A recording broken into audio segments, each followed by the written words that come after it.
thank you for those of you that watched my my meltdown yesterday and offered kind words or advice or to even help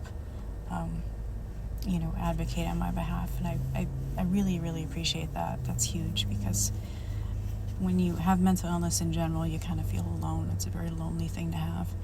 And then when you don't have a heck of a lot of people around you that can advocate for you, it's even harder.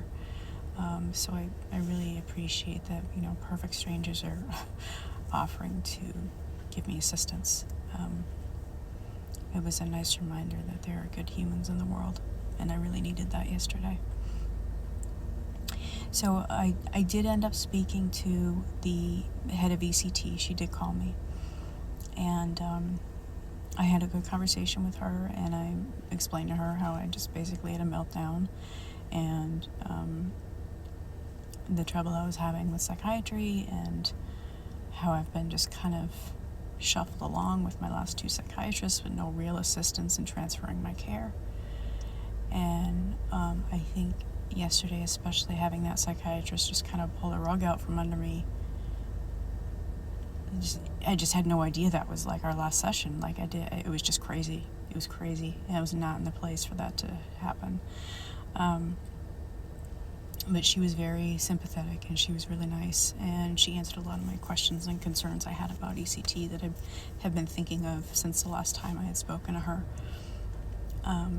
So I feel a little more confident about going into it. I am still working on finding a psychiatrist, and I have some names, but I know people mention going inpatient, and I understand that. If my life was any different and I had a little more supports in place, I would probably do that. But there are things I'm responsible for that there's no one around to do, and I have to do it. So it's easy to say, no, you just go take care of yourself. But if I go do that, there are other people and animals and things that, are relying on being cared for, that there has to be something else in place, and there is nothing else in place. So inpatient is, I would have to be at a point where I knew I was going to harm myself. That's where I feel like I would have to finally say, we need to just throw up my hands and I need to go to the hospital. And I wasn't, and I'm not. I don't have plans. I don't to harm myself.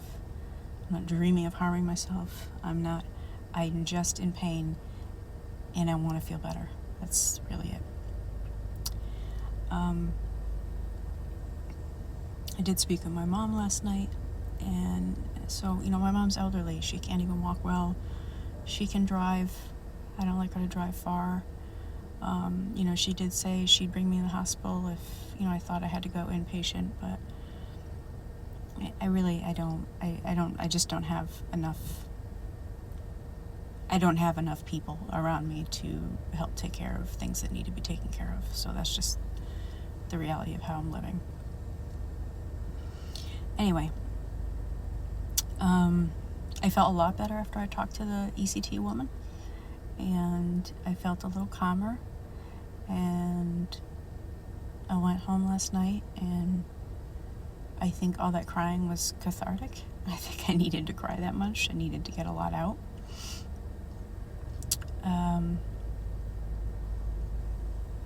Is it weird to tell you kind of a funny story after all this?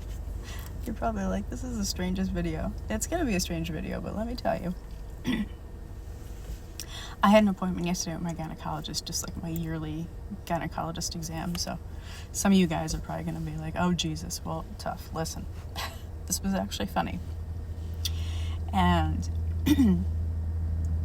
I actually was telling her how I was in really rough shape and this and that. And she's a pretty stoic woman. She doesn't really, she's a doctor. She's not really a joke or whatever. But I talked to her a little bit about what was going on.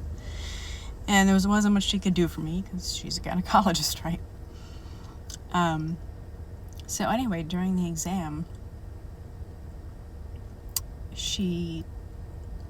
it, you know, they put that like freaking cheese grater feeling thing up against your cervix, and you're like, holy shit, that hurts.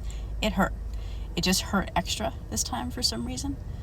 So I kind of flinched, and she said to me, she said, I'm sorry, just clearing away the cobwebs in here. And I was like, what the fuck? Like, I've never... like, I was like, listen, I know I haven't had a date in a long time, but holy hell, like, but it was actually really funny, and it brought a little bit of levity to my day.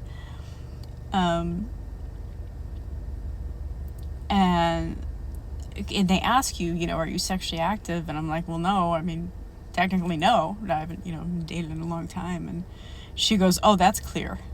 I was like, what the fuck? Can they just tell? Can they just like look at you and be like, oh yeah, no, she hasn't been getting it for a long time? Like, I don't know. It just, the whole thing made me laugh. And I was told someone about it, and they're like, weren't you offended? I'm like, no, that's fucking hilarious. It was hilarious. So she had to clear away the cobwebs, I guess. But yeah, I'm sharing that story, and you're probably like, what the hell does this have to do with anything? I just wanted to tell you that sometimes, even on your worst days, you might find a moment of levity, and you might even laugh. And I cried before that appointment. I laughed during the appointment, and I cried after the appointment, you know? Your emotions aren't black and white.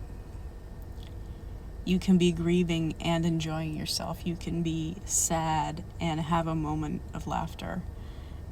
You can be anxious and yet have a moment of calm. You know, we're so complicated, but anyway, so I'm doing a little better today. Trying to take care of myself. Came up here to get some vegan food. It's about 45 minutes from where I live, and it was so good, and I'm glad I did it. And I'm gonna head back home and, you know, just try to relax, maybe do some more of my reading in my depression book. But anyway, sorry, it's another long video. Again, thank you so much for your support. It really does mean a lot to me. And I'm gonna be okay.